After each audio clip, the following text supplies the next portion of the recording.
Salut à toi et bienvenue sur ta guidance de la journée. J'espère que tu vas bien.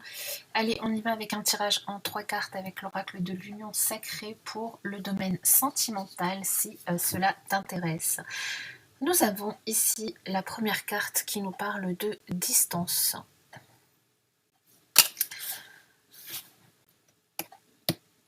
Alors, ensuite, j'arrive à prendre les cartes. La seconde carte qui nous parle d'épée, qui est la carte de l'épée, et une troisième carte, eh bien nous avons un cœur brisé. Bon, c'est pas tout folichon tout ça, ce tirage, il est pas très... Alors, qu'est-ce que ça vient me dire ici pour toi? La distance ici, ça nous parle clairement d'une situation où il y a une distance émotionnelle, où il y a un éloignement. Euh, Ici, il y a peut-être dans ton couple ou dans une relation que tu as avec quelqu'un, une séparation géographique, c'est peut-être une relation qui est virtuelle ou tu es en couple, tu vis avec la personne, mais il y a une distance émotionnelle qui s'est créée entre toi et cette personne. Il y a quelque chose qui semble empêcher la pleine présence de l'un ou de l'autre ou des deux. Donc ici, la question, c'est pas de savoir si l'amour existe, parce que certainement qu'il y a quelque chose dans cette relation, sinon tu serais pas là pour regarder ce tirage, mais plutôt si tu es prête à composer avec cette distance, avec cet écart, sans finalement te perdre dans l'attente ou dans l'illusion. Ici, cette seconde carte, elle vient vraiment t'indiquer, te rappeler surtout un besoin fondamental de protection et de clarté.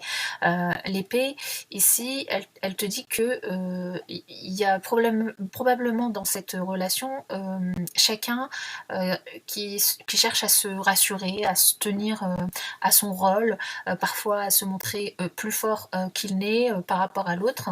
Mais ici, ce que ça dit, c'est que l'équilibre, il demande que la protection, elle devienne par mur, en fait. Si chacun se protège derrière cette épée, derrière ce mur, eh bien, vous allez vous éloigner de plus en plus, en fait. Donc ici, il est plutôt temps de dire les choses clairement, avec vérité, avec douceur, de trancher ce qui doit être tranché, de rétablir une sécurité affective, en tout cas réelle, pas seulement symbolique. Et puis en plus, avec cette troisième carte qui est le cœur brisé, ça révèle qu'il y a probablement une blessure qui est sous-jacente, hein. C'est peut-être toi qui as le cœur brisé, c'est peut-être l'autre personne. Ça peut ne pas concerner la situation aujourd'hui, mais plutôt réveiller aussi une peine ancienne, hein, quelque chose, donc une peur de te confronter à la réalité, à la vérité, de peur d'avoir le cœur brisé parce que c'est peut-être un schéma que tu répètes ou une situation que tu as déjà connue par le passé, toi ou l'autre personne, encore une fois, hein, remets-le dans ton contexte. Hein. Peu importe que ça ravive ou pas une situation passée ou que c'est quelque chose que tu as l'impression, vers lequel tu as l'impression d'aller, que ce soit un schéma du passé qui se rejoue. Ici, ce que ça te dit, c'est que ça t'avertit.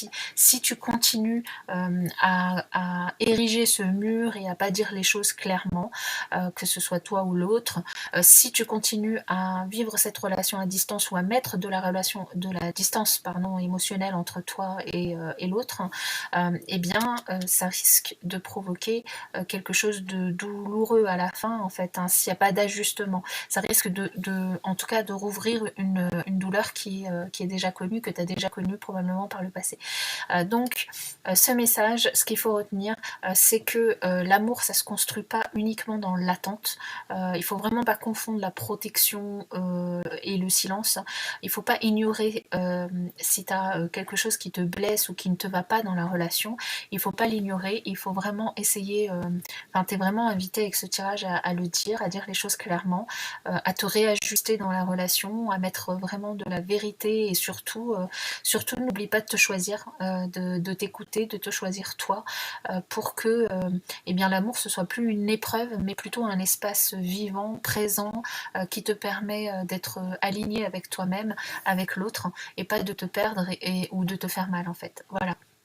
J'espère que cette guidance sentimentale t'aura aidé. Je te souhaite pour ma part une excellente journée, puis je te dis à bientôt.